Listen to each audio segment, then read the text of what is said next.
You all need to stop making motherhood sound like a war zone. Stop it with the motherhood martyrdom. Someone tagged me in a video of an extremely well-meaning man who I won't name because I'm not looking to get into a fight because he did have some valid points. However, he went about making his point in a very unfortunate way. The point of his video was to point out how incredibly lazy and self-indulgent it is for fathers to come home after working all day, walk into a chaotic house, and refuse to parent, citing needing me time in their wife's face after she's been home all day with a notable lack of peace and obviously zero me time, as being a mother is emotionally, physically, and mentally demanding because a mother has to navigate in that environment of constantly being needed in vital ways. It can take a toll. However, where he went wrong was describing the home as a war zone. He went on and on describing how terrible the mother felt and really how horrible parenthood is. People need to stop doing this for several reasons. First off, you're scaring off innocent women from having children.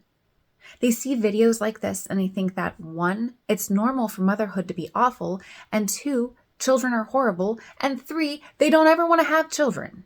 I once saw a Sappy Mother's Day video years ago where it was a staged job interview, and the interviewer was listing off all of these horrible tasks, such as being on call all the time, working holidays, losing sleep, etc., to the interviewee who reacted in shock at the job description. Then there was the punchline that this was everything a mother did, a mother's job. It was to try to make people see how grateful they ought to be for their mother. But other than yanking around innocent people who didn't sign up for a mushy video and just wanted a job, it only made motherhood look awful to anyone who's never been a mother. Stop doing this. It is ruining our world. Our society is legit in crisis because of nonsense like this. The fact is that you did sign up for motherhood when you chose to have sex. But what's more, women are called to be mothers. And this martyrdom attitude just perpetuates the idea that women shouldn't breed. The fact is, all women are called to be mothers, unless they're called to a consecrated celibate life. If you are born with a womb, it was for the purpose of carrying a child. I know I can already hear the harpies screech, but if you weren't called to be a mother, you would not have been born with the equipment. The percentage of childless grown women is the highest it's ever been in history. This isn't good. It isn't natural. It's the antithesis of what we were created for. We were created to love, be loved, make love, and raise love. That is our biological and spiritual calling. Now, I do agree with the sentiment that most women shouldn't breed at this point in time, but that's simply because so many women have bought so many modern lies that they've truly become people incapable of sound thought or love necessary to raise a child. It's a reflection of the culture.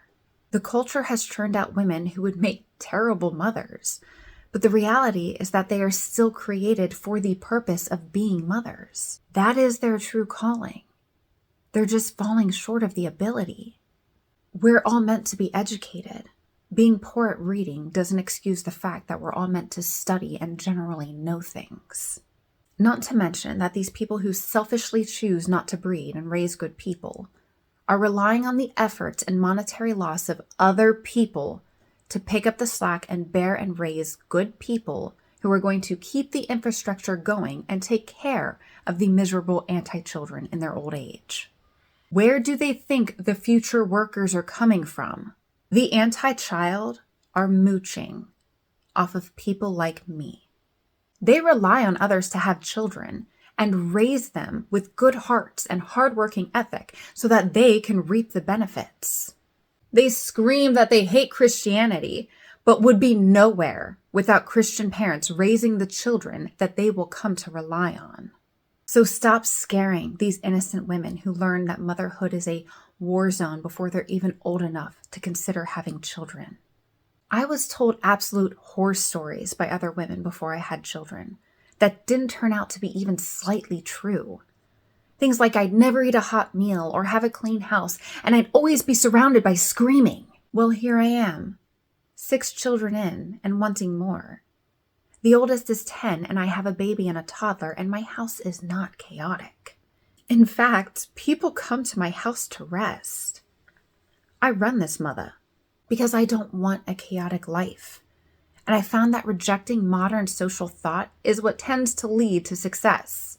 I had 4 children in 3 years, and my home was never a war zone. And no, I didn't have support. I had PPD.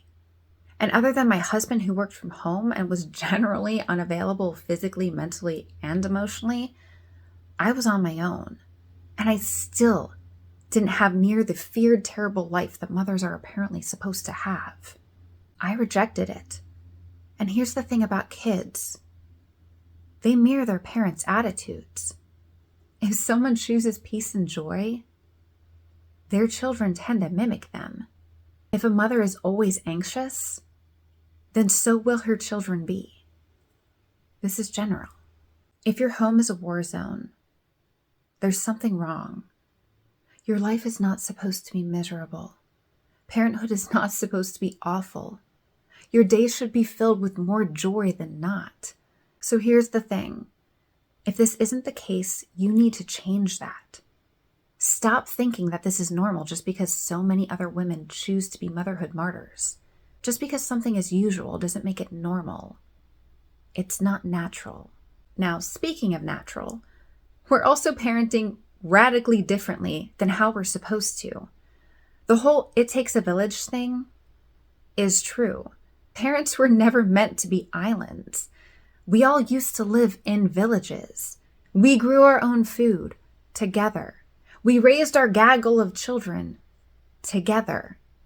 This whole idea that a couple has children and there are no grandparents, aunts and uncles, cousins constantly around to help is new in history. So if you're struggling, which quite honestly, I am too, that is the natural consequence. We aren't meant to raise our children alone. Now, does this mean relying on the school system as your village? Absolutely freaking not. Do not send your children off to those indoctrination prisons. No, your village is comprised of people whose names and lives you are intimately familiar with. But that's the rub, isn't it? No one is intimately familiar with anyone else anymore. Everyone's on their own these days. Everyone is living mostly alone, dying of loneliness. That's why they say that stay-at-home moms are one of the loneliest demographics. Mothers raising their children in isolation is abnormal. So to recap, your home should not be a war zone. That's not normal. Find out how to change that. And 2, if it does feel like a war zone, it's because of the lack of support. And I think ultimately that's the message that this guy was trying to get across, but falling short. The mother tends to not feel supported emotionally, mentally, and physically. And that's the main point. So 1, we are called to live in physical communities to support one another. Parents need to be supportive of one another and certainly make sure their spouse doesn't feel lonely. 2, women are called to be mothers. Men are called to be fathers, unless they all go live consecrated lives. 3, your home should not feel chaotic.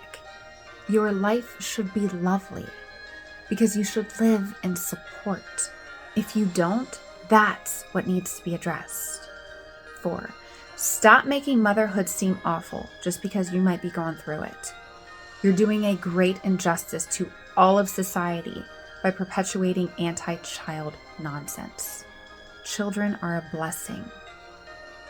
Children are a necessity. I'm Regina Lux with Veritas on the Rocks. Ignite the truth and boldly go.